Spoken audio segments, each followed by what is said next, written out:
بسم اللہ الرحمن الرحیم۔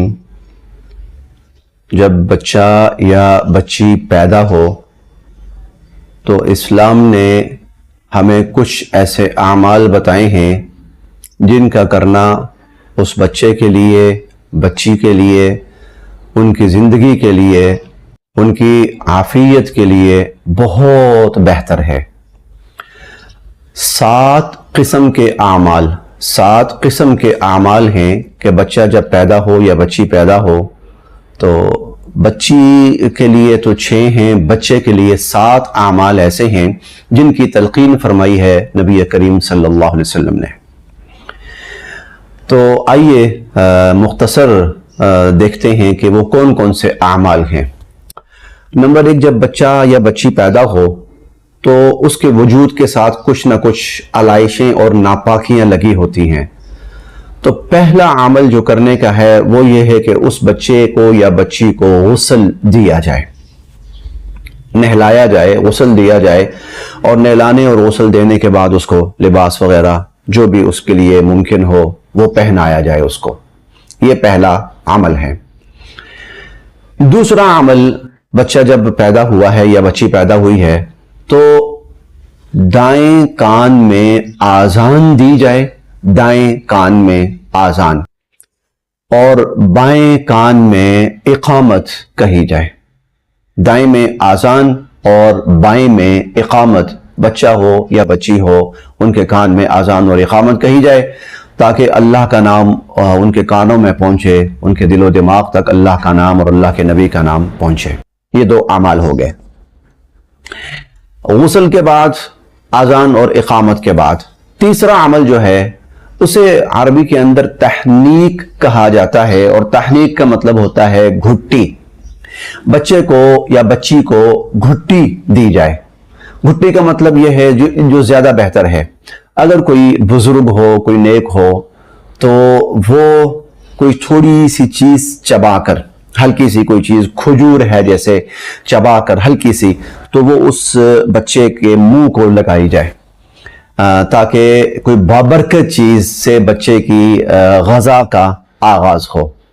تو کوئی چیز اس طرح جیسے کھجور وغیرہ ہے تو وہ نرم کر کے ہلکی سی وہ بچے کے منہ کے اندر اور تالو کے ساتھ تھوڑی سی چپکائی جائے، تالو کے ساتھ، تاکہ وہ تھوڑی تھوڑی کر کے بچے کے پیٹ کے اندر آہستہ آہستہ پہنچتی رہے۔ اس کے ساتھ اگر آیت الکرسی اور چاروں قل پڑھ کر شہد کے اوپر دم کر لیا جائے اور یہ شہد بچے کو چٹا دیا جائے تو یہ بہت بہتر ہے۔ ظاہر آیت الکرسی اور چاروں قل ان کی افادیت اور برکات سے تو کسی کو انکار نہیں ہے۔ یہ 3 کام ہو گئے، غسل، آذان، اقامت اور گھٹی۔ اس کے بعد لیکن یہ تینوں کام جو ہیں یہ ولادت کے فوری بعد ہی ہیں۔ بچہ بچی پیدا ہو گئی ہے، کچھ گھنٹہ گزار لیں، 2 گھنٹے گزار لیں، 4 گھنٹے گزار لیں، غسل اور اذان، اقامت اور گھٹی یہ کام ہو جانا چاہیے۔ اس کے بعد 7ویں دن یہ زیادہ بہتر ہے۔ زیادہ بہتر یہ ہے کہ 7ویں دن جو بچہ ہے اس کے سر کے بال منڈوائے جائیں، بچہ یا بچی دونوں، ان کے سر کے بال منڈوائے جائیں اور منڈوا کر ان کے برابر چاندی صدقہ کی جائے، ان کے برابر چاندی صدقہ کی جائے، اور یہ جو بال ہیں کوشش کی جائے کہ ان کو کہیں پر دفن کر دیا جائے۔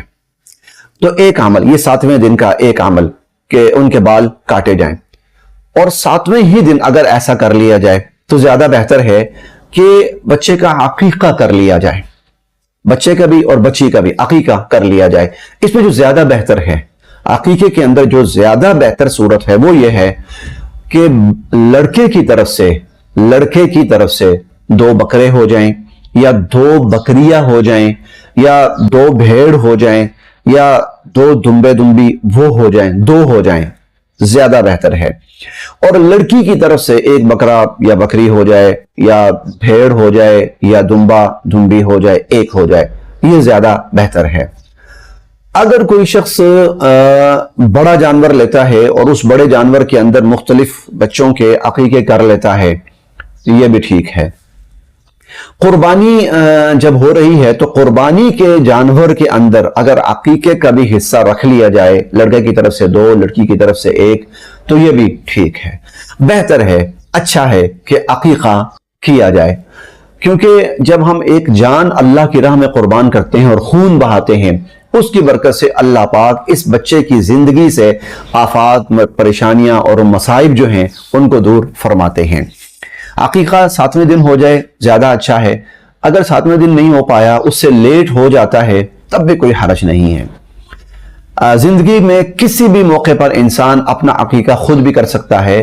نبی کریم صلی اللہ علیہ وسلم نے اپنا ایک عقیقہ فرمایا جب آپ کو نبوت ملی، نبوت ملنے کے بعد حضور علیہ السلام نے اپنا عقیقہ فرمایا، کیونکہ آپ کو جو اسلامی تعلیمات تھی اب وہ نبوت کے ملنے کے بعد آ رہی ہیں، اور ان اسلامی تعلیمات میں سے عقیقہ بھی ہے، تو آپ نے اپنا عقیقہ جو ہے وہ 40 سال کی عمر کے بعد بھی کیا ہے، تو کسی بھی وقت کیا جا سکتا ہے، بہتر یہ ہے کہ جلدی کر لیا جائے۔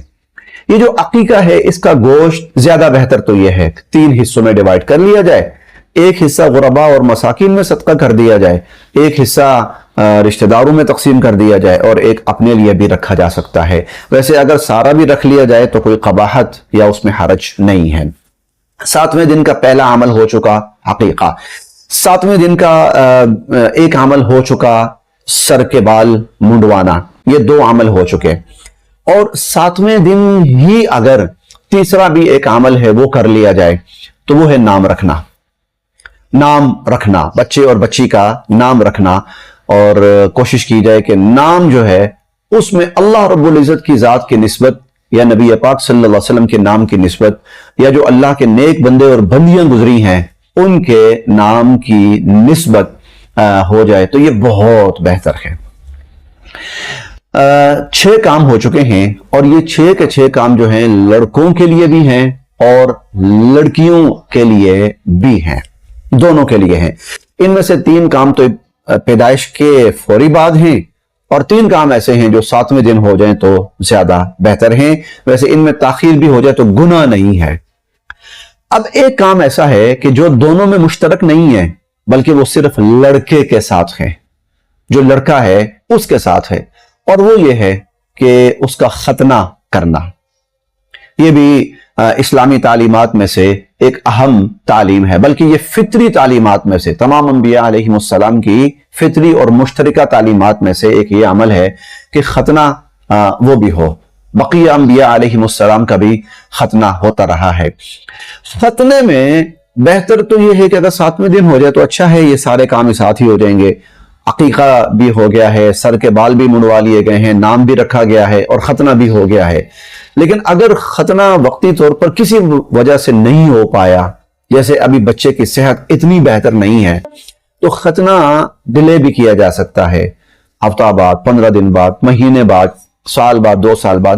بلکہ جو اسلامی تعلیم ہے اس کے مطابق ختنہ جو ہے وہ 12 سال کی عمر تک مؤخر بھی کیا جا سکتا ہے، بڑی عمر میں ہو کر بھی ختنہ کیا جا سکتا ہے۔ کوشش کی جائے کہ 12 سال کے بعد جو ہے نا وہ مزید آگے نہ جائے، اس سے پہلے ختنہ کر لیا جائے۔ تو یہ 7 اعمال ہیں جو بچہ اور بچی کی پیدائش کے بعد اسلام ہمیں ان کی تلقین کرتا ہے، اور اس میں ہمارے لیے بہت فائدہ ہے، اجر ہے، ثواب ہے، حفاظت ہے۔ اللہ پاک ہم سب کے لیے عمل کی راہیں آسان فرمائے۔